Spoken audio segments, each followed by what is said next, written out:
Hey, what's going on, guys? My name is Moff, back again with the video, and today what I want to talk about is who should have been the Arkham Knight. We of course know, again, spoilers, so I want to say right now, spoilers. I'm about to spoil basically the entire game of Batman Arkham Knight. Although this isn't the main part of the plot, I would say it's the second biggest, next to Scarecrow and everything like that, and that whole story arc. So I'm about to ruin a incredibly big portion of the game. For you. If you haven't played it, I highly recommend that you click away right now and watch this video later after you've completed the game, or watched it fully on YouTube. There's lots of movies where all the cutscenes are linked together. If you don't think you're ever going to get around to playing the game, I do highly recommend that you watch it.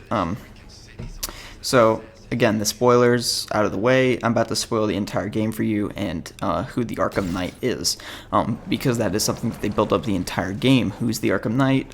That's a big event, a big reveal event when it happens. Of course, before that reveal happened, and before the game, about a year and a half before the game came out, Rocksteady assured us that the Arkham Knight was an original character. Of course, that's a lie, because, again, spoilers out of the way, I'm about to do it right now.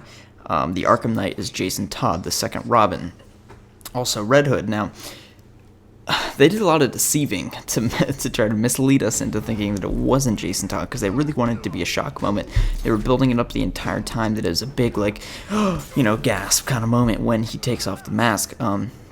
For me personally, it wasn't, but I'm sure for some people it was. I think one of the reasons that it really wasn't is because they lied. I mean, they told us it was going to be a completely original character. Obviously, I mean, the second Robin's been around since 1984, so that doesn't really work out too well. They also another thing they did to try to deceive us is what they did is they added Red Hood DLC as a pre-order bonus. So then people would think, well, they wouldn't include Jason Todd in the game as Red Hood and Arkham Knight as DLC and as part of the game. That wouldn't really make any sense. So people were dispelling that theory. And also, I mean, straight up, I mean, Jason Todd's supposed to be dead. I memean, he dies in the comics. Obviously, he comes back to life, but nonetheless. So, I feel like the reveal, again, it was supposed to be like a big, oh, it's him, oh my god, it's supposed to be a big gasp moment, it's supposed to be a big turning point in the game, and it just did not deliver for a lot of people, and I know that I'm not the only one. Nonetheless, Arkham Knight, obviously a phenomenal game. It's just that this moment failed to deliver, as much as other moments in the game that were really phenomenal, like the skyscraper scene where Scarecrow and where Gordon and Batman confront Scarecrow on the skyscraper and Oracle falls off, which I also did a remix of. I changed some of the music around in it, which obviously the plot is still the same, but I feel like some of the aspects of it are different. So if you'd like to see that, you can check it out. It's just an experimental video that I did. But anyway, continuing on. So I feel like there's one main person that I really had in mind that I think could have worked exceptionally well as who the Arkham Knight was. So, obviously, the first time that we think we're going to get to see who the Arkham Knight is after we finish the tank boss battle, right? And we take Arkham Knight out of the tank, and then we take his mask off, and it's the Joker, right? And we realize we've been Scarecrow gassed. What I think could have been excellent is that the reveal that we see Jason Todd, when he takes off the mask, we realize it's Bruce Wayne. That's right. Bruce Wayne in the Arkham Knight suit. Now, it's not really Bruce Wayne, though. It's Hush. Of course, Hush, the identity thief. Now, there's obviously problems with this theory, but let me fully explain how, in my vision, that scene would work out exceptionally well. In my eyes, it would work out well. So, Hush takes off the mask, and Bruce Wayne sees it's Batman instead of Joker. So when we see Joker, when Arkham Knight takes off his mask, and then we see the Joker, then we start dazing off, and we start going crazy and hear visions and blah, blah, blah. The same thing happens when we see Bruce Wayne in the suit, and the viewers, the players, their first impressions is not that it's Hush. You don't jump to that conclusion.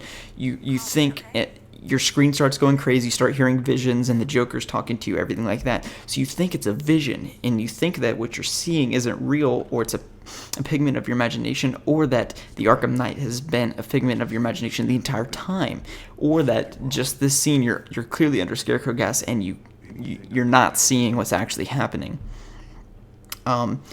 So I think what would have been excellent is that so Hush takes off the mask, we see Hush, then we start going dizzy because we're like, holy shit, it's been me the entire time. But it actually is Hush, and what you're seeing is real, and you're not on Scarecrow gas, it's actually Hush. Now, the biggest problem with this, in what my opinion would be a much better reveal, and I think it would be much better because it has the shock factor. Even if you don't think it's good, you have to agree that it's more shocking than the reveal of Jason Todd, which we saw from a mile away. I mean, 30 minutes before the reveal, we're seeing flashbacks of Joker torturing Jason Todd. I mean,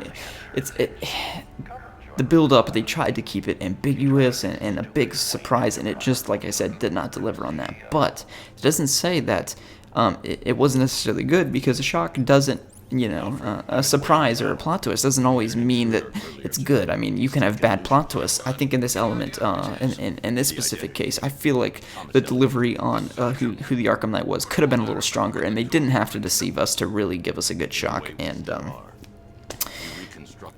yeah, I think that Hush would have been an excellent choice. Now, the biggest problem with this theory, which I've been procrastinating to talk about for the last 6 minutes, the biggest problem with this theory is that obviously Hush isn't a fighter. He's not a skilled fighter. He has no experience fighting, for as far as I'm aware. I'm not a big comic book nerd myself, but last time I checked, he's a surgeon, and he shoots guys in alleyways and sews their face off. But he's a freak, not a skilled fighter that knows Batman's secrets and this kind of thing. So he doesn't fit that persona. But I feel like they could have made it work. And it would have been really shocking where he takes off the mask and you realize it's Bruce Wayne, but it's not. It's Hush. And I remember, they did.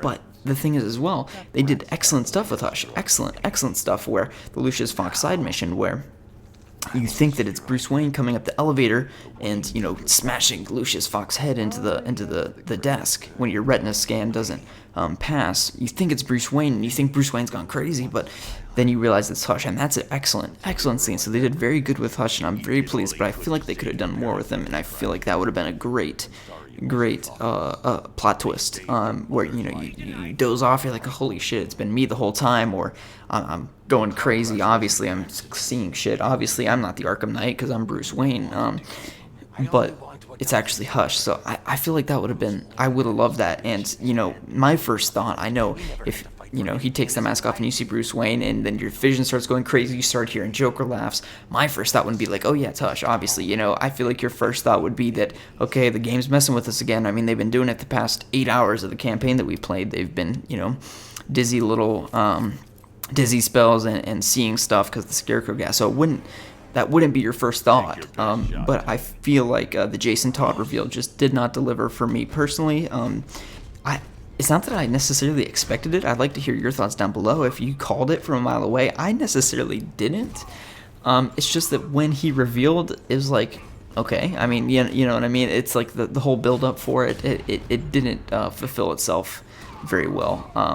And it just wasn't the big shock factor that they were building it up to be over the past 2 years since they revealed the game. So I hope you'll enjoy this commentary. If you did, you can, of course, hit the like button. I'd like to hear your thoughts and your theories about who the Arkham Knight could have been. Obviously, shoulda, woulda, coulda. I mean, it doesn't matter at this point. This is just purely for, entertainment. And, I have fun talking about these kind of fan theory videos. But hope you all enjoyed. If you did, you can, of course, the like button. Like I said, comment in the comment section below who you thought could have made an excellent candidate for the Arkham Knight. Or if you liked Jason Todd as the Arkham Knight, that's perfectly fine as well. Just make sure that you back up your argument and why you thought that in the comment section below. We can have a nice debate. My name is Slickmolf, and we'll see you later.